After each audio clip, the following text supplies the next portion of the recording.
Welcome friends, मैं सतीश तिवारी आप सभी का स्वागत करता हूं। इंडिया के किसी भी कॉम्पिटिटिव एग्जाम को फाइट करने के लिए, वो चाहे एसएससी का हो या फिर रेलवे का हो या फिर कोई भी वनडे कॉम्पिटिटिव एग्जाम हो, उसको फाइट करने के लिए मैं आपका मैथ का कॉन्सेप्ट क्लियर करने में मदद कर रहा हूं और जो भी डाउट्स आ रहे हैं वो मैं क्लियर कर रहा हूं। तो बिना देरी किए मैं चालू करने वाला हूं आज माध्यिकाओं के बीच समबाहु त्रिभुज में क्या संबंध होता है और वो कैसे डेरिवेशन होता है, वो मैं आपको सिखाने वाला हूँ। तो वीडियो बहुत मजेदार होने वाला है और बहुत अच्छा होने वाला है। तो आप लोग बिना देरी किए इसको चैनल को सब्सक्राइब कर लीजिए और वीडियो पसंद आए तो लाइक और शेयर करना बिल्कुल ना भूलें। मैं इक्विलैटरल ट्रायंगल में समबाहु त्रिभुज में बताने वाला हूँ कि कैसे एक समबाहु त्रिभुज में अंतःवृत्त और परिवृत्त का संबंध होता है। ठीक है, मान लीजिए ये हमारे पास एक त्रिभुज है, ये हमारे पास एक त्रिभुज है, यह एक समबाहु त्रिभुज है। ठीक है, इस समबाहु त्रिभुज में मैंने भुजाएं दे दिया ए,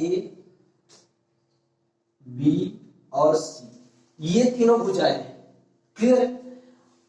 ए बी सी इसके बिंदु के नाम हो गए।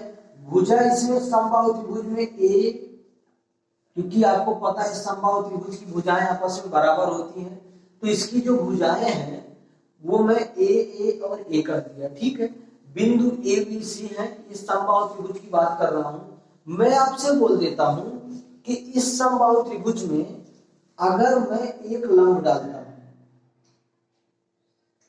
ये मैं एक लंब डाल रहा हूं, इसमें ये एक लंब डाल रहा हूं, तो इस लंब को मैं समबाहु त्रिभुज की हाइट बोलूंगा, इसको उसकी ऊंचाई बोली जाती है। इस समबाहु त्रिभुज में कितनी हाइट है ना, ये इस लंब के माध्यम से हम डिनोट कर सकते हैं। ठीक है, अगर मैं इसके एक बाहर वृत्त कर देता हूं, इस समबाहु त्रिभुज के बाहर भाग में वृत्त कर देता हूं, इसको हम बोलते हैं परिवृत्त। ठीक है, मैं इसके बाहर एक वृत्त बना रहा हूं, इसको हम बोलते हैं परिवृत्त। यह एक आपका परिवृत्त हो गया। ठीक है, ये इसका सेंटर पॉइंट है, ये इसका मध्य बिंदु है, इस त्रिभुज का मध्य बिंदु हो गया है। ठीक है, और आप एक वृत्त इसके अंदर कर दीजिए,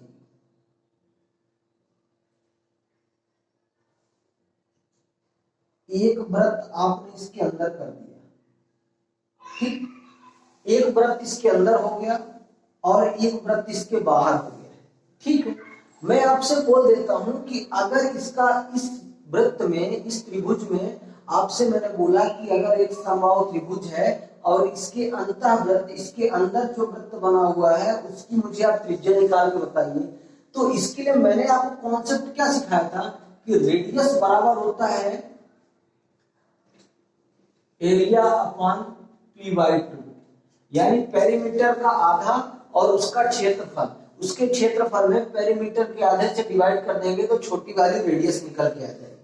ठीक है, ये कॉन्सेप्ट मैंने आपको सिखाया है, ये मैंने आपको बताया है और इससे जुड़ी कितनी बातें इसके अंदर है वो मैं चीजें आपको सिखा रहा हूं। ठीक है, मैं आपसे बोल देता हूं कि ये हमारा अगर समबाहु त्रिभुज है, तो अगर मैं यहां से ये एक लाइन खींच देता हूं इस जगह, ये जो लाइन ये केंद्र से लेके इस त्रिभुज को टच करते हुए ये एक लाइन खींच देता हूं, तो यह क्या हो जाएगी, किसी को पता है क्या?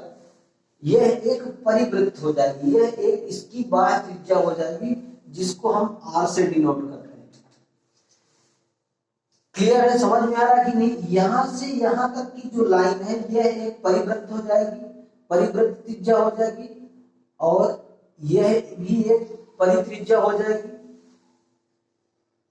ये दोनों, मान लो ये सेंटर पॉइंट है, इसको हम O डिनोट कर देते हैं। ठीक है, यह एक मध्य बिंदु है, मैं इसको O डिनोट कर देता हूं, यानी कि OC बराबर OA। मैं ऐसा कह सकता हूं आपसे कि जो OC है ना, जो परित्रिज्या OC है वो OA परित्रिज्या के बराबर होगी।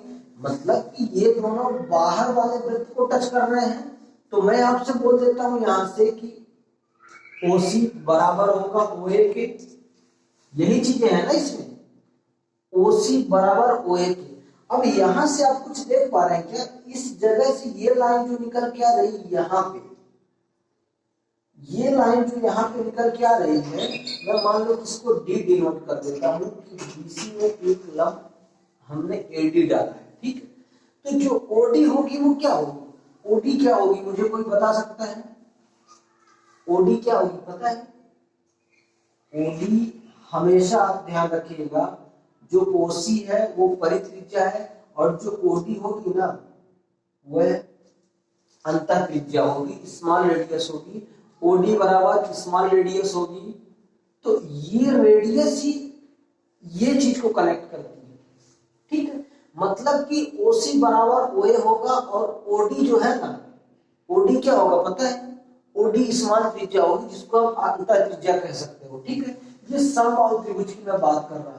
अब मैं आपसे बोल देता हूं कि समबाहु त्रिभुज में आपने सुना होगा, आप जानते होंगे कि जो माध्यिका है ना, जो माध्यिका है वह त्रिभुज को केंद्र, जो केंद्रक है वह त्रिभुज को 2:1 में डिवाइड करता है। ये मैं आपसे कह सकता हूं भाई, अगर समबाहु त्रिभुज में एक माध्यिका आपने डाला है और माध्यिका का केंद्र O है, मतलब उस त्रिभुज का केंद्र O है, तो वो त्रिभुज का केंद्रक जो है ना, त्रिभुज का जो केंद्रक है वह उस त्रिभुज को 2:1 में डिवाइड करता है, राइट? क्यों करता है? अभी क्यों करता है वो चीज आपको अभी जानकारी हो जाए। क्योंकि जो OA है ना, यह बाहरी त्रिज्या है, यह इसकी परित्रिज्या है, यानी बाहर वाले वृत्त को ये टच कर रही है। तो OA कितना हो जाएगा आपका? 2 और जो OD क्या है, O से जो D तक की डिस्टेंस है वो क्या है आपकी? वो अंतः त्रिज्या है जो कि 1 के बराबर है। क्लियर है क्या? इतनी सरल भाषा में समझा रहा हूं, आपको डायरेक्टली ये समबाहु त्रिभुज में कॉन्सेप्ट समझ में आ जाएगा कि क्यों ऐसा है। क्लियर है? यानी कि OA 2 होगा और OD 1 होगा। ऐसा इसलिए होता है क्योंकि OA परित्रिज्या है और OD अंतः त्रिज्या है।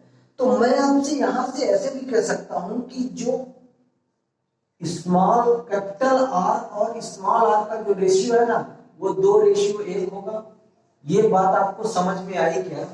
ये बात आपको समझ में आई क्या? और इस पे डायरेक्टली आपसे क्वेश्चन पूछा जाता है कि अगर बाह्य त्रिज्या इतनी है तो उस त्रिभुज के अंदर अंतः त्रिज्या कितनी होगी? तो अगर बाह्य त्रिज्या है उसको 2 के बराबर कर दीजिए तो 1 के बराबर उसकी अंतः त्रिज्या निकल के डायरेक्टली आ जाएगी। समझ में आ रहा है मैं क्या समझाने की कोशिश कर रहा हूँ? मतलब कि OA हमारी बाह्य त्रिज्या इसलिए 2 होगा, OD हमारी अंतः त्रिज्या इसलिए 1 होगा।